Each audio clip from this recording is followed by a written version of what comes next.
Hello guys, welcome back. Hope you enjoyed the last video where we have discussed about the 5 tips and tricks in Filament.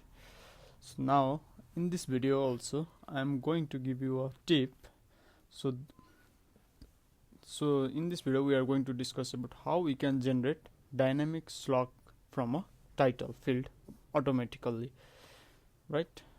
So there is no use case up to now for our project, but I want to give you that information.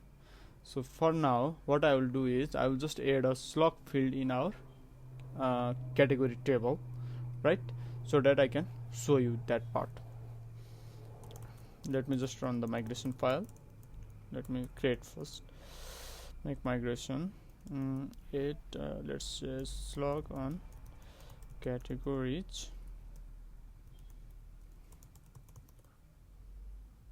sorry, it should be table, yeah, here it is. So here what we'll do is, let me just quickly add a string slug. For now I am just making it as a nullable field. Let me just drop column slug, right? Okay, let me run the migration file.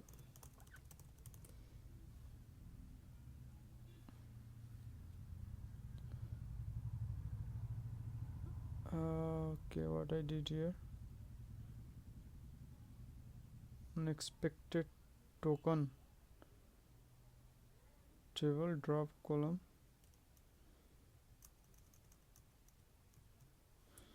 I don't know, let me just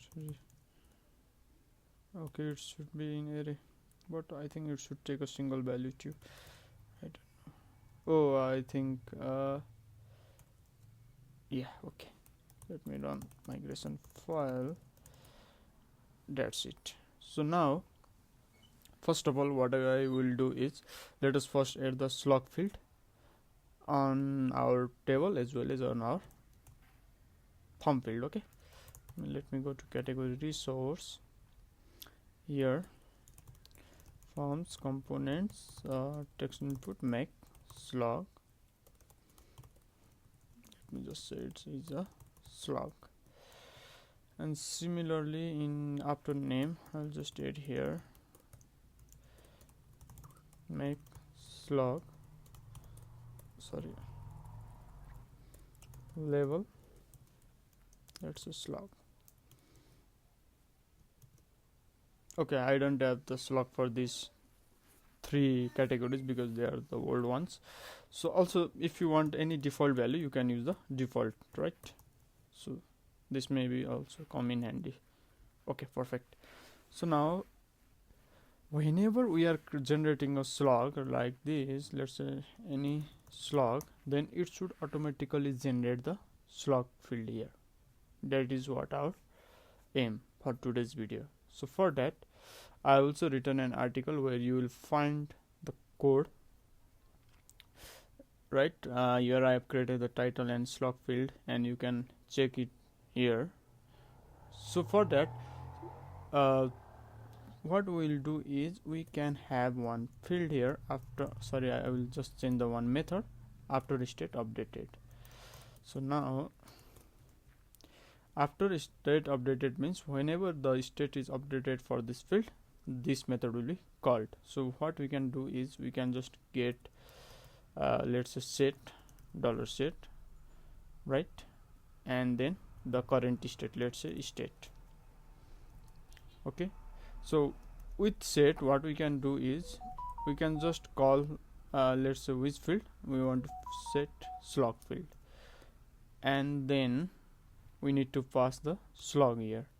So if let me just show you from the directly first, let's say title, right?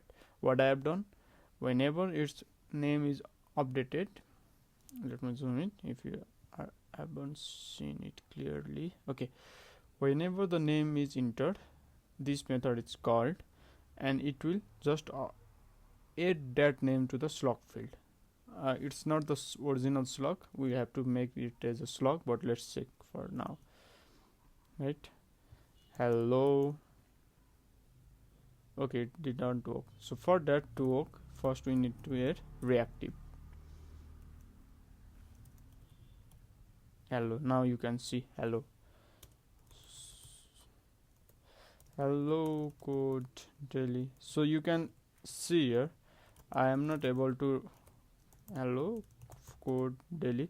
I am not able to write perfectly. So I have discussed about this topic in the last video where I have discussed about the 5 tips and tricks, right? So if you remember, we just need to add on live,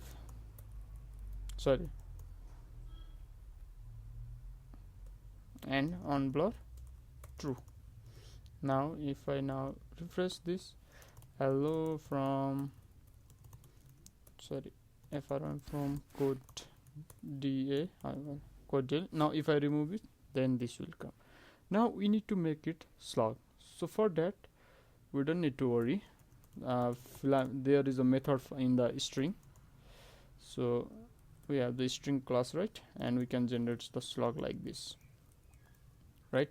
I need to import this. Go to definition.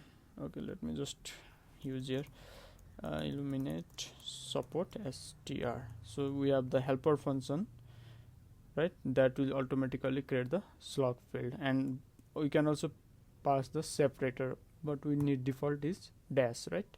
So if you need any other things in future, you can use that part.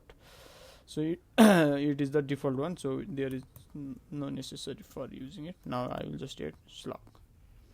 Now I will just refresh. Hello from code daily. You can see that's it. So in this way you can create the slug for this, right? So in the next video I'll teach you how to create an action field in the form. So this is the best way to generate the slug, but now for the tutorial purpose I'll just create an action button here, like generate slug, and when we press that it will automatically create the slug, right? Let's explore that in the next video. And regarding the code for this, I'll also put the link of this in the article, in the description below. Thank you guys for watching this video. Hope you enjoyed the video.